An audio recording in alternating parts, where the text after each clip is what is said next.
बुद्ध बचपन से ही थोड़े से वैरागी किस्म के व्यक्ति थे। उनकी कुंडली देखे ज्योतिषी ने बताया भी था। माता पिता बहुत परेशान थे। शुद्धोधन उनके पिता का नाम था। माता पिता ने बहुत कोशिश की कि इस बच्चे का मन विरक्त न हो। अच्छा महल बनवाया, सारी सुविधाएं दी।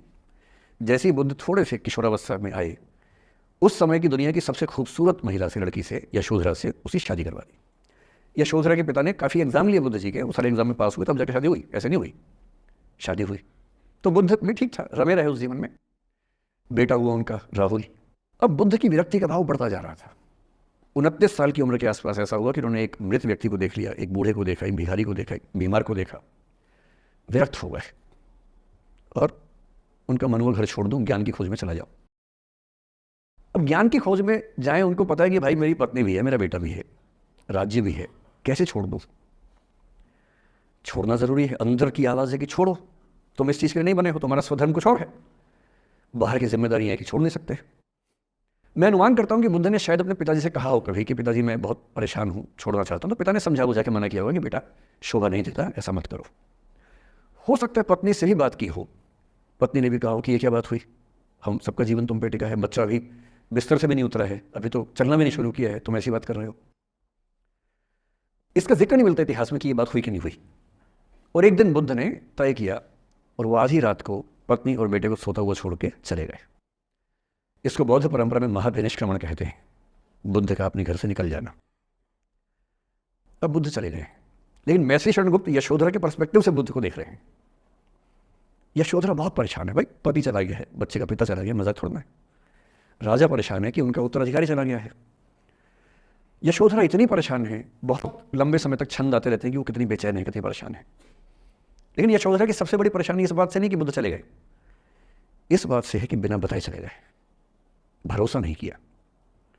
और वो अपनी सहेली से कहती है, सिद्धि हेतु स्वामी गए, यह गौरव की बात, मुझे गर्व है कि मेरा पति इतने महान काम के लिए गया है। सिद्धि हेतु स्वामी गए, यह गौरव की बात, पर चोरी चोरी गए, यही बड़ा व्याघात। सखी सखी वो मुझसे कहकर जाते, कहे तो क्या वो मुझको अपनी पथ बाधा ही पाते, क्या मैं रास्ता रोकती उनका? उसके मन में ये मलाल है कि बिना बताए चले गए। वो इस भाव को लेट गो नहीं कर पा रही है, परेशान है। फिर बुद्ध को ज्ञान मिला 6 साल की तपस्या के बाद, बोधगया में बोधि वृक्ष के नीचे ज्ञान मिला।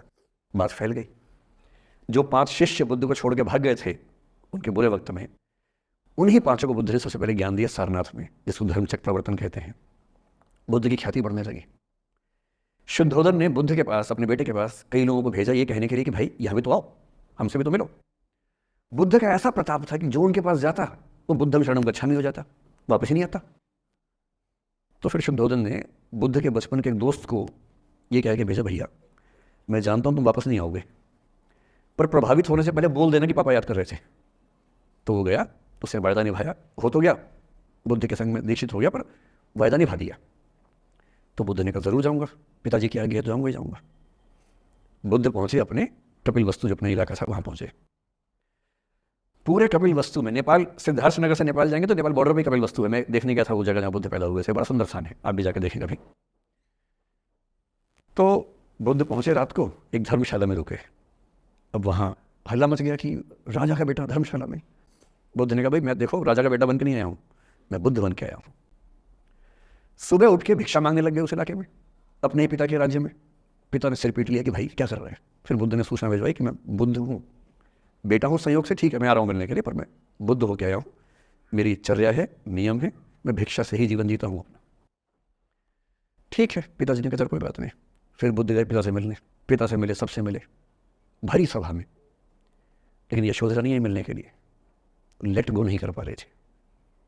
उसके मन में दर्द था, छुप के क्यों गया, बता के जाता।